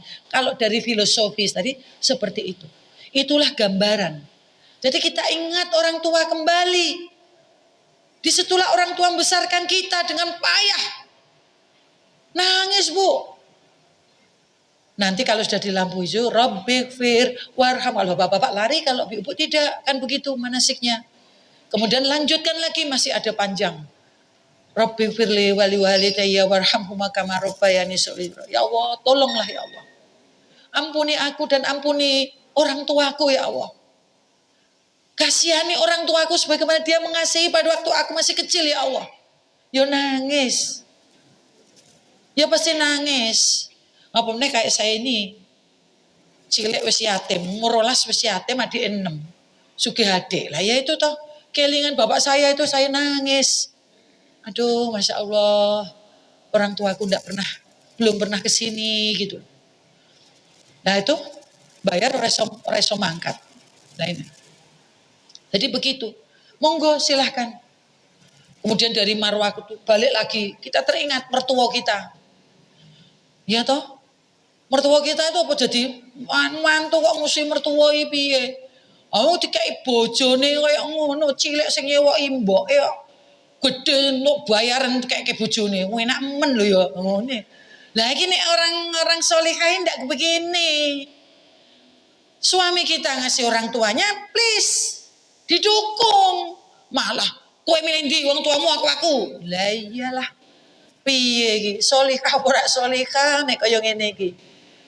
Ini loh ya. Ya wong kita itu ketemunya gede. Nek tanggal 1 entuk amplop nyobo malah ngono. Lho ora dikek kaya wong tuane padahal kita ra rumangsa nyewoki. Ya to rak ya mesake to, mertua kita ora mesake to. Sing dulangi sing nyewoki apa-apa mertuane kok. Lah bareng tibane ndek dhuwit tok kekno bojone kabeh. Malah bojone nek ngirim wong tuane malah prengat-prengut. Perempuan apa ini? Ya toh? Ya kita harus tahu diri dong. Jangan begitu. Kita doakan, mesake. Wah aku dikai bojone, dikai bojoku ki wis pira-pira perjuangane mertuaku, kan begitu. Nih, ya. Next kita lihat. Lanjutkan ya, setelah minum zam-zam tadi ya, masuri balakum. Ya, ini adalah bergaya biasa gini nih. Terus sudah disalurkan di sini ya. Tapi kalau yang di masjid yang tadi di bangunan baru itu sudah tidak begini lagi. Di keluar sudah begini. Nanti ingat ya Bapak Ibu sekalian, kalau di sini ada tulisan Zam-Zam bentuk begini atau tulisan Zam-Zam, yaitu air Zam-Zam. Tapi kalau tidak ada tulisan Zam-Zam itu mineral biasa. Ya, jadi bedanya begitu. Ojo keliru. Tiwas ngumpet-ngumpet ke banyu, ternyata di bawahnya orang tulisannya Zam-Zam. Mineral biasa digowong boleh kok Indonesia. Podo banyu yang jenengan itu airmu podo wae. Ya toh, beda. Ini kalau ada tulisannya Zam-Zam, Al-Ma'u Zam-Zam, minumnya pakai doa. Hafal toh? Kalau bisa dihafalkan. Ya toh? Sudah hafal? Udah dituntun terus saben pagi ya. Ini bentuknya sekarang begini nih. Next, lanjut. Nah ini, mohon maaf Bapak Ibu sekalian. Ini orang sedang bertawaf.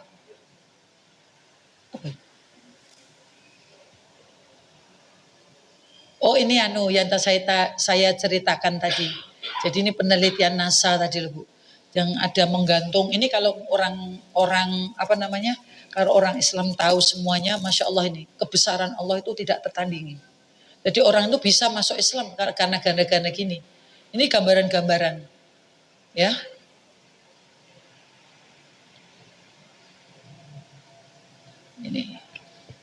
Ini tadi yang memiliki, karena ini ada tawaf itu bagaimana dalam satu hadis. Kalau tidak ada 70.000 yang tawaf, maka Allah turunkan malaikat. Makanya kalau tawaf itu benar-benar dihayati betul. Ya, ini dilewati sudah diterangkan tadi yang siru ya. Kemudian ada mas'a ya. Sebetulnya kok mas'a dulu ya? Apa enggak jam raksasa depan jam raksasa. Anu itu loh, tower Zam-Zam. Tower Zam-Zam. Nah ini ya. Ini dulu saya mohon maaf 97 belum ada seperti ini, Ibu, sekarang sudah ada. Ini jarak 10 km sudah ketahuan. Ini adalah merupakan menara tingginya itu sekitar 600 meter menjulang ke atas. Merupakan menara tertinggi di dunia ini. Zam-Zam ini, Grand Zam-Zam ini, hotelnya ini. Ini susah sih, kalau kita di sini beberapa hotel itu nanti kita naik di 14, kemudian terbagi-bagi, baru ini hotel ini, liftnya ini, hotel ini, liftnya ini. Jadi kadang-kadang kalau kita membawa jamaah itu agak repot ya. Di sini biasanya untuk NH+, tapi sedih juga. Ini sudah tanda-tanda kiamat sudah sudah semakin mendekat karena sudah dikepung oleh bangunan-bangunan yang sangat tinggi Ka'bah ini. Ya, kemudian ini diharapkan nanti ini bisa menggantikan Greenwich itu loh. Dulu kan GMT itu diharapkan di sini nanti bisa menjadi pedoman dunia. Gitu. Itu harapannya seperti itu. Ya, itu jam terbesar. Terus next. Kemudian kita kok Mas A ya? Bukan itu toh Jabal Nur Jabal. Oh Mas A. Mas A ini tempat untuk melaksanakan sa'i, disebut Mas A ya. Tadi sudah saya sampaikan filosofinya seperti itu. Jadi nanti kalau penjenengan melaksanakan ini ya harus dihayati yang baik. Ya next lanjut. Kemudian sofa marwah kalau bisa ini sekarang sudah ditutup oleh kaca. Namun apabila kita bisa sampai ke sana, kemudian bertakbir menghadapkan ke kiblat, itu dapat nilai kesunahan. Artinya ada bonus. Tapi sekarang tidak bisa, ya makanya ya dipepetkan aja di kaca badannya. Dan menghadap ke kiblat, takbir, Allahu Akbar, Allahu Akbar, Allahu Akbar. Itu tentunya jenengan sudah memahami bagaimana pada waktu di puncak Bukit Sofa dan Marwah. Takbirnya sama. Ya. Next ini Marwah landai. Usahakan kalau penjalan pas takbir itu ada di bukit ini karena landai dan menghadapkan ke kiblat, kemudian takbir ya selama 3 kali di sini itu berarti penjaminan dapat bonus karena kita menginjak bukit Marwah landai. Tapi kalau kita nanti di atas itu tidak akan kelihatan karena kan ini dibuat tiga lantai. Ini kalau di bawah nanti ini semua akan kelihatan. Kalau di atas tidak akan kelihatan. Oke, next lanjut. Ini yang namanya lampu hijau, ya. Dulu disebut orang pilar hijau, tapi sekarang lampunya hijau. Next lanjut. Nah ini tempat kelahiran Rasulullah. Ini adalah rumahnya kakeknya, Abdul Muthalib. Di sini. Beliau lahir di sini. Ini situs-situs di sana banyak yang dihancurkan. Kalau ini tidak. Karena apa? Yaitu dia takut di sana orang banyak kesirikan. Takut. Jadi situs-situs yang tidak sangat-sangat itu sudah dihancurkan semua oleh pemerintah sana. Ya, ini Masya Allah. Tempat kelahiran Nabi. Sekarang jadi perpustakaan. Kalau jenengan hari Jumat ngantri di sini, pasti akan dapat kenang-kenangan. Entah buku, entah Al-Quran. Itu kita antri di sini. Ya, ini biasanya disebut Maulid Nabi. Jadi di sini sekarang untuk perpustakaan. Luar biasa ini rumah kelahiran. Masih ingat pada waktu Rasulullah mau lahir? Di sini mengeluarkan cahaya. Menyambut kelahiran Rasulullah. Ya ini, di rumah ini. Ya, sekarang jadi maktabah atau perpustakaan. Next lanjut. Nah sekarang Bapak Ibu sekalian, di sini adalah kita mengenal bahwasanya ini adalah Jabal Nur. Ya. Jabal Nur ini bentuknya seperti kepala punggungnya unta. Punuknya unta itu bentuknya seperti ini. Tapi kita tidak bisa sampai ke atas ya.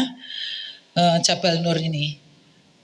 Masya Allah ini jadi luar biasa bagaimana Rasulullah pada waktu itu melihat satu kondisi pada zaman jahiliyah, perempuan-perempuan dimatikan, takut ya. Nek dua anak lanang seneng, dua anak wedok susah, kan begitu. Ini kemudian Rasulullah banyak berhalwat memikirkan kebobrokan itu. Iya, disinilah. Masya Allah ini nanti kita tidak bisa sampai ke atas, cuma kita dari ini yang nyenan lihat bahwa ini adalah seperti punuk unta, ini adalah Jabal Nur. Ya.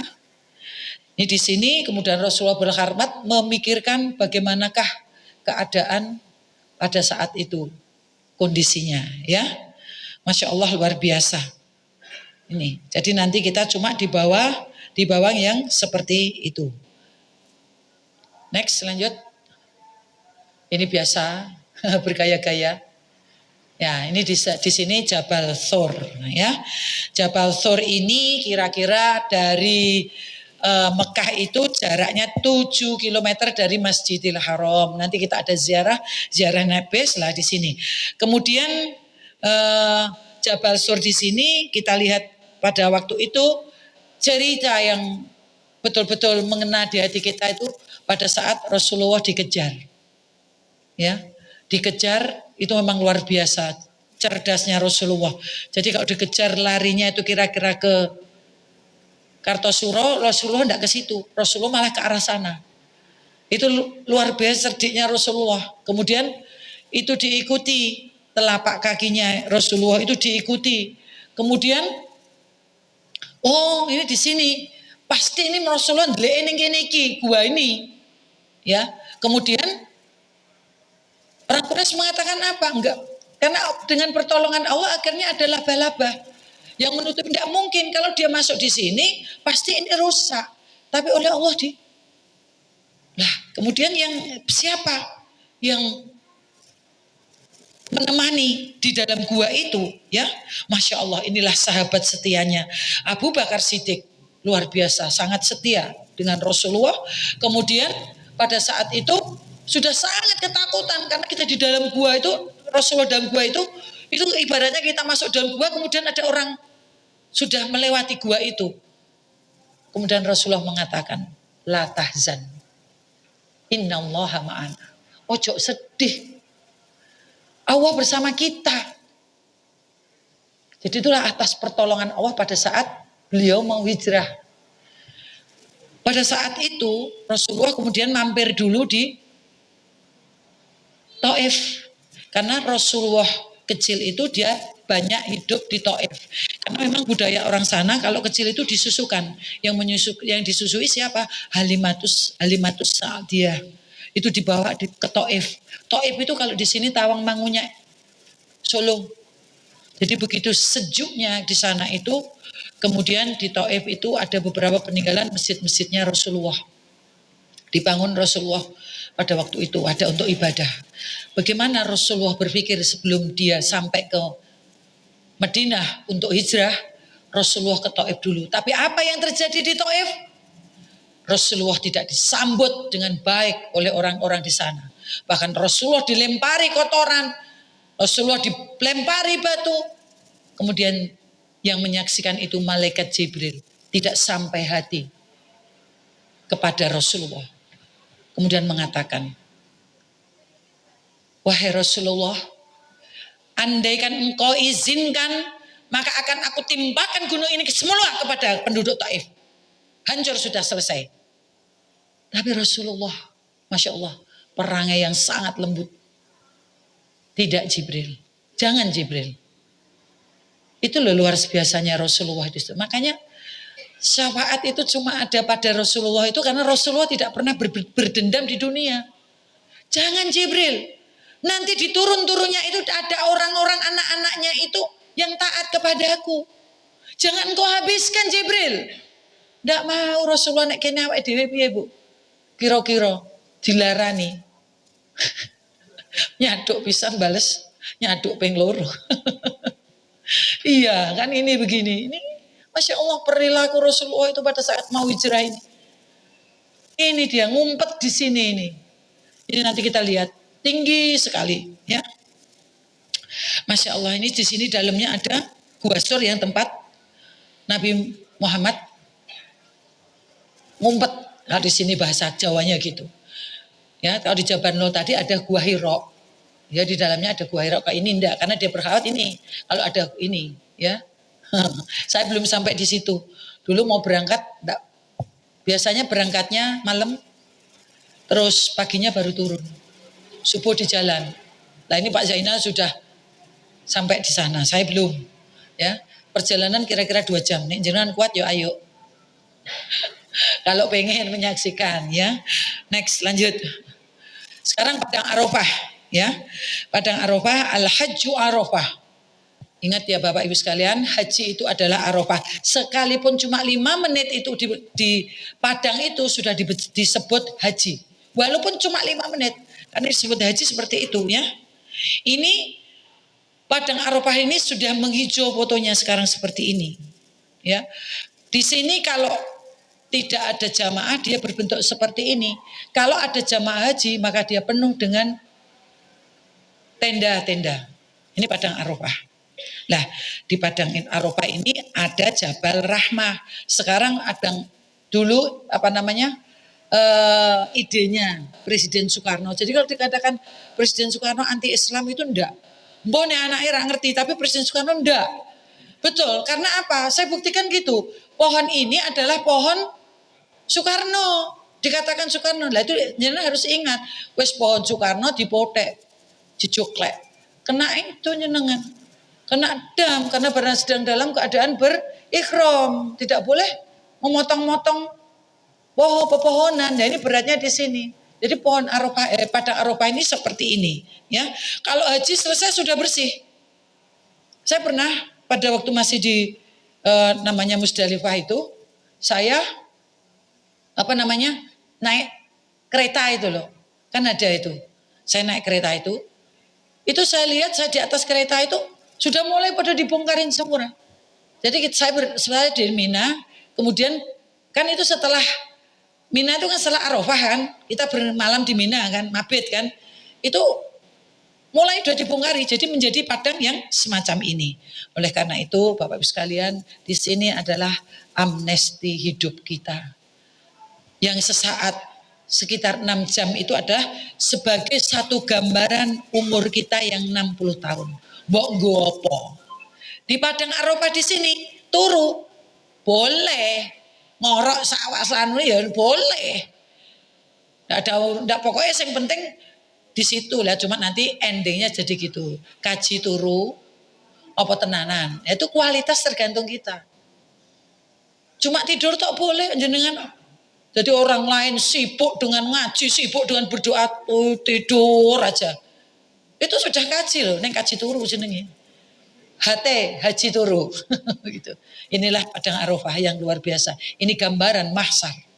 Besok kalau kita dibangunkan setelah terompet kedua dibunyikan, maka kita akan bangkit dari kubur kita masing-masing. Inilah gambaran Padang mahsyar. Memutih semua. Di sini ada Padang Arafah ini ada satu masjid yaitu Masjid Namiroh. Ya. Ini tenda-tenda gambaran tadi di saat itu. Nah ini di sini ada Masjid Namiroh, ya. Masjid Namiroh ini ada di Padang Arafah. Ini adalah merupakan satu masjid yang mana depannya itu termasuk Arafah, belakangnya termasuk di luar Arafah. Makanya kalau wukuf di sini ya harus hati-hati. Makanya jenengan kalau meluyur ya besok lihat-lihat dilihat. Musdalifah and here berakhir di sini, jangan melangkah ke situ. Itu ada tandanya kuning-kuning itu tulisan. Musdalifah berakhir di sini. Itu. Jangan meloncat ke sana. Itu yang harus jenengan lihat nek jenengan yang sewu nek jenengan kadang-kadang orang kan harus glidis ya ono to Bu. Kepengen tahu apa-apa kan itu yang ada yang begitu. Tapi lihat tandanya itu biasanya ada kuning, papan kuning dikasih. Umpamanya Musdalifah and here, tuh, selesai di sini. Arafah and here, Arafah selesai di sini, lampu-lampunya itu harus di situ. Ojo diterak. Wong adanya P di silang ini kok ya nekat parkir, semprit no ya bayar no nek kan begitu ya, bahasanya begitu ya. Ini kemudian ini dibuka sekali aja pada tanggal 9 Zulhijjah pada saat orang melaksanakan wukuf.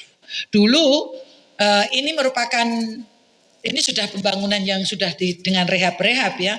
Ini luasnya itu sekitar 110.000 meter persegi. Jadi luas banget ini. Ini pun di sini ya kalau kita wukuf di sini biasanya orang-orang yang backpacker itu kan masuknya di sini. Kalau kita sudah diatur di tenda-tenda ya. Masuknya di sini juga dia harus hati-hati karena yang belakang itu bukan termasuk Musdalifah. Jadi berat. Jadi harus yang sini Musdalifah, di sini Arafah. Jadi kita harus tahu pada saat itu dia berada di mana. Pada waktu wukuf dia harus berada di Arafah. Jangan sampai keluar dari Arafah itu ya.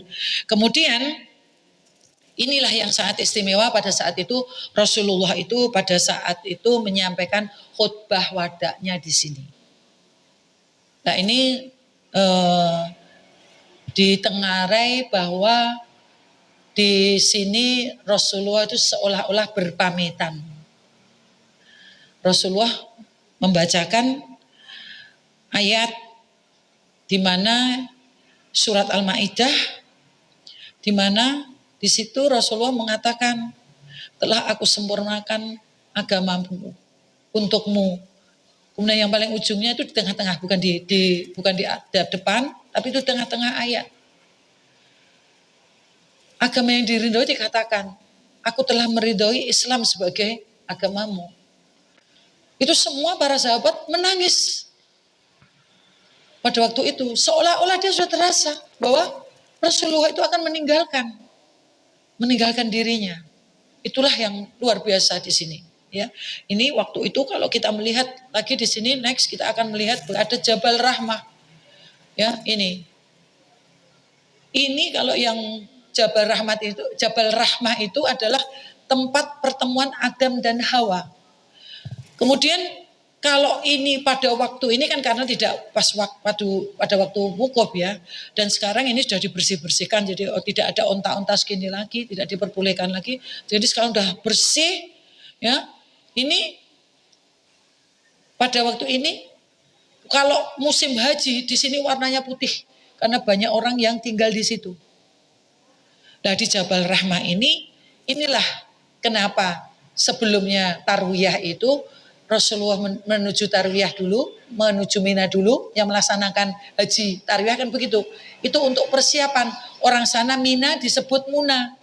Untuk persiapan, karena apa? Persiapan Adam ini akan dipertemukan dengan Hawa yang sudah terpisah selama 200 tahun. Lah bertemunya di sini. Padang Arafah ini. Ini Masya Allah. Ini konon di sini banyak-banyak kesirikan yang terjadi. Yun pangapunten ya. Nek neng Arafah kuwi sing urung duwe bojo, nek ndonga ning kene dikabulke. Ini karena pertemuan itu. Lah saya wedine nek bapak jenengan ning kono golek njaluk bojo. Dinai bojo ibuke ngamuk.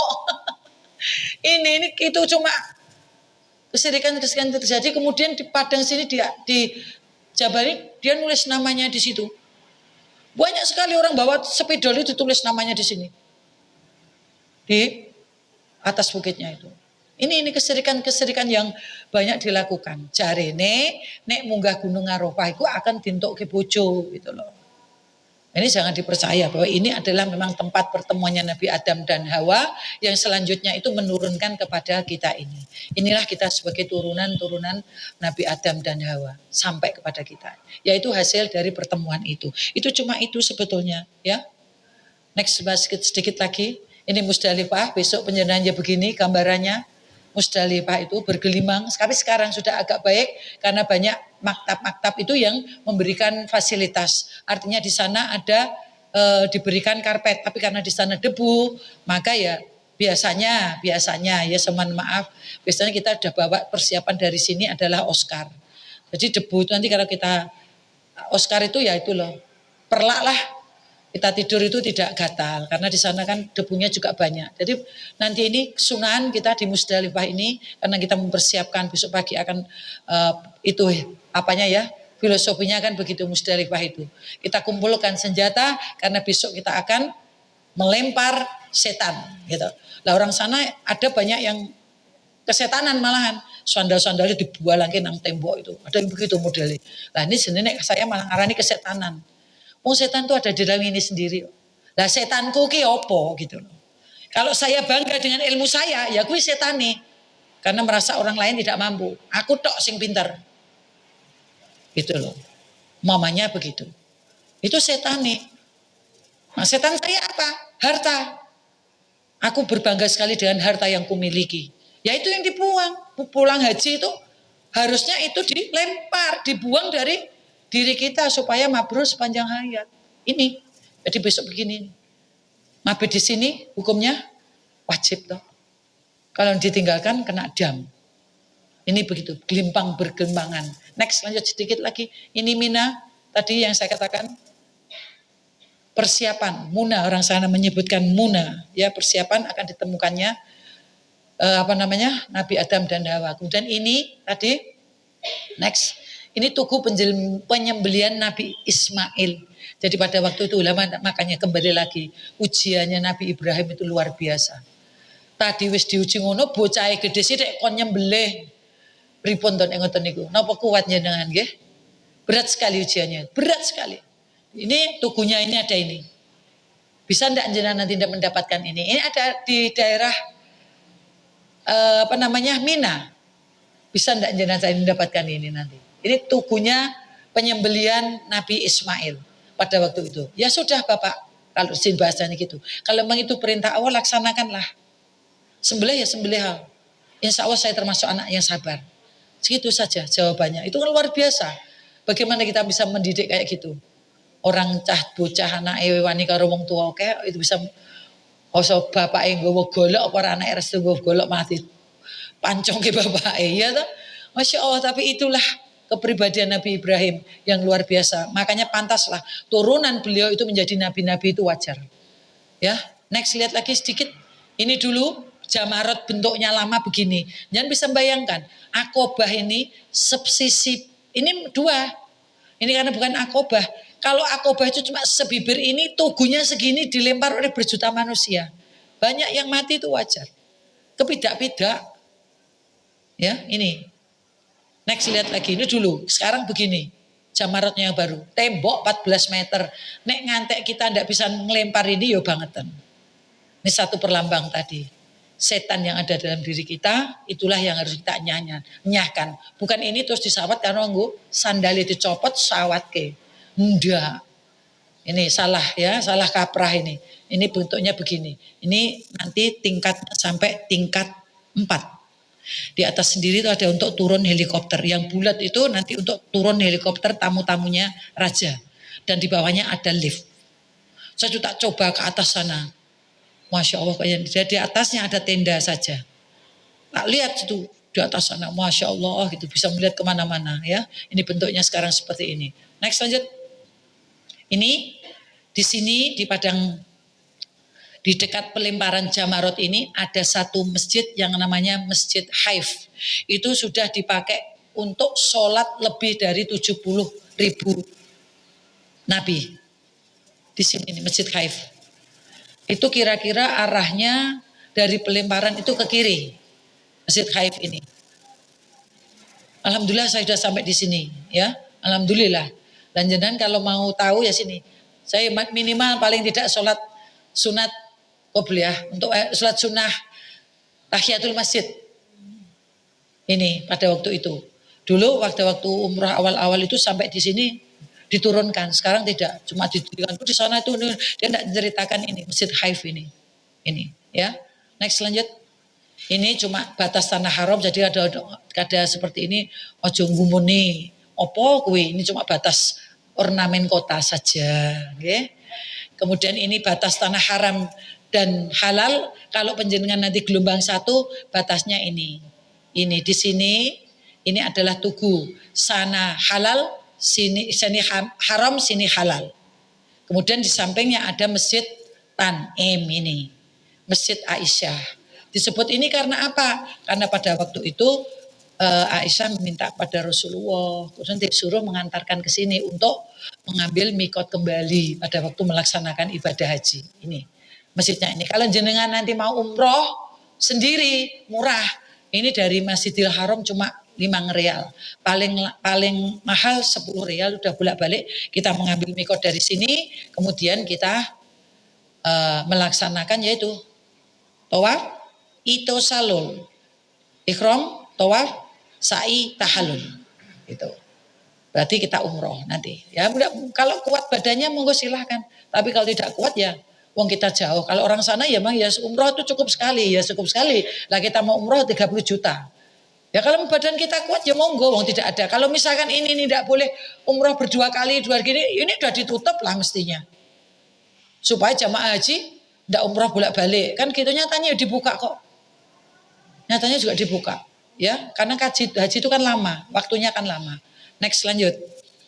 Ini Masjid Jironah, Masya Allah. Ini nanti bagaimana Masjid Jironah, nanti salah satunya panjenengan pas waktu ziarah itu, ini jauh kira-kira 20 rial dari itu. Tapi ini disebut ya sebagai mikot yang terbaik. Karena di Jironah ini pada waktu itu Rasulullah memerintahkan kepada sahabatnya, berhentilah di sini. Kemudian di situ tidak ada air, sama sekali tidak ada air. Maka Rasulullah berdoa kepada Allah, kemudian tongkatnya itu disabet kayak gitu. Alhamdulillah keluarlah mata air di masjid ini. Nah ini yang menjadi kesirikan nyun pangapunten nggih. Saya termasuk dulu ya tahun 97 itu ya termasuk melu-melu ya saya tidak tahu. Setelah belajar itu ya Masya Allah luar biasa. Jadi masjid ini di sini ada biru, ada airnya tadi yang dari itu. Katanya kilawakolnya wong sing mandul randiana nek ngombe banyu iki dadi hamil. Saya ya melu-melu. Minum-minum lah sampai saiki ya hamil-hamil. Masya Allah, ya Rabb. Dulu saya itu minum air dari sini. Nah itu sejarahnya masjid ini. Ya, nanti kita bisa setelah ziarah kita bisa mengambil mikot dari masjid ini, sholat sunat 2 rakaat, sunat ikhram, kemudian kita menjalankan itu salul, ikhram, tawaf, sa'i, tahallul, sudah dapat umroh. Ya, Masya Allah itu. Ya, next lanjut. Ini Museum Harumain, entah nanti ini saya kerasa nanti tergantung KPIH-nya, karena ini mesti harus membayar sendiri untuk sampai ke sini. Kalau kita mau jalan-jalan ke Jeddah, sebelumnya mampir di sini. Di dalam sini apa? Ada tangganya untuk naik ke pintu Ka'bah tadi ini. Ini Pak Jokowi di sini digotong rono, di untuk naik ini. Naik kita yonda, ya foto aja. Kemudian di sini ada apa? Timbanya sumur Zam-Zam. Masya Allah ini. Beratus tahun umurnya. Ini kita masih mendapatkan ini di Museum Harumain. Ya. Nih, next lanjut. Ini Masjid Hudaibiyah, tapi sekarang sudah ditutup, jadi saya tidak menceritakan banyak di sini. Next kita lihat masih ada sisa pada waktu cerita perjanjian Hudaibiyah yang mana orang Quraisy itu akhirnya mengkhianati. Pada waktu Rasulullah akan melaksanakan, karena Rasulullah ada di Madinah akan melaksanakan haji, maka sudah membawa hewan dam itu sudah dibawa. Kemudian orang Quraisy mengatakan tidak bisa masuk. Kemudian Rasulullah mengambil jalan tengah, jangan sampai kita padu hanya karena yang seperti ini, maka diadakan perundingan. Perundingannya macam-macam di Hudaybiyah. Nah, di sini dulu masih boleh. Nyun pangapunten ya, karena ditakut-takuti kita dengan apa? Virus MERS. Di sini banyak onta. Loh, nek ngerti ngono ki mesti Rasulullah wis kena virus zaman biyen-biyen no. Rasulullah itu naik onta. Minum susu onta, lah kemana? Karena apa itu? Siapa yang membuat akhirnya ini ditutup? Jadi begini nih nggak bisa lagi sekarang minum menikmati begini nggak bisa. Ini di Hudaybiyah itu, karena di sini banyak sekali onta dulu. Ini belinya gini cuma 5 real satu itu minum. Ini terus ini Masjid Kucing, ya Masjid Kucing itu apa sejarahnya? Pada waktu sujud itu kucing itu di atas punggungnya Rasulullah. Saking sayangnya ditunggu kucing itu turun baru Rasulullah naik. Masya Allah. Ini disebut Masjid Kucing. Kemudian lanjut. Kemudian Ma'la.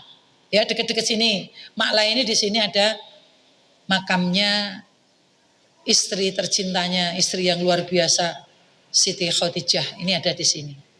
Perempuan tidak boleh masuk di sini. Kebetulan di atasnya itu, di bawahnya itu makam kakek buyutnya Pak Zainal. Karena dulu dia termasuk pengajar di Masjidil Haram dan dia orang Patani. Nah, ini di sini makamnya. Ini perempuan tidak boleh. Ngingok-ngingok tok. Ya, next lanjut. Masjid Jin, sejarahnya bagaimana? Jin ini pada waktu dibacakan Quran, jin dengar kemudian berbaiat pada Rasul. Ini masih bisa dinikmati. Ini jenengan harus tahu ya, berjalan-jalanlah lama waktunya sambil ini untuk mengenal perjuangan-perjuangan Rasulullah. Ini kira-kira pasar Seng ini sudah tidak ada lagi, ya semacam-macam diganti mall dan sebagainya. Ya ini biasanya orang perempuan ini senengnya nguyak kayak nang ini ya.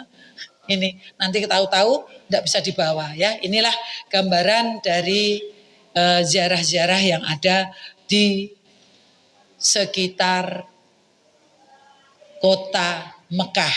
Dan saya tidak bisa melanjutkan untuk ziarah yang berada di Madinah. Karena waktu keterbatasan, biasanya 2 season memang, tapi karena ini 1 season, jadi memang ya tidak bisa memenuhi lagi. Mudah-mudahan yang sedikit ini bisa menjadikan tambahan gambaran penjenengan, sehingga nanti begitu kita sampai di Ma'la, itu ya sampai di Baqi kalau di Madinah, bukan hanya sekedar foto, tapi kita juga sudah harus Assalamualaikum ya ahlad diyar. Ya tahu kan minta salam pada itu. Lah siapa tahu nanti Baqi itu semuanya tempatnya orang yang insya Allah dimasukkan ke surga. Maka kita ya siapa tahu besok dicari-cari. Kan bisa juga. Jenengan dengan saya juga bisa. Kalau jenengan tidak menemukan saya di surga, bilang sama Allah, bumi mana ya Allah? Itu di neraka situ. Ambillah. Gitu. Siapa tahu nanti jenengan orang, oh ini sedang menziarahi saya waktu dia ke Mekah dulu. Maka dipanggil siapa tahu. Pertolongan itu kita tidak tahu. Wallahu a'lam bishawab. Demikian yang bisa kami sampaikan. Mohon maaf kalau ada kekurangannya. Billahi taufik wal hidayah. Assalamualaikum warahmatullahi wabarakatuh. Waalaikumsalam warahmatullahi wabarakatuh.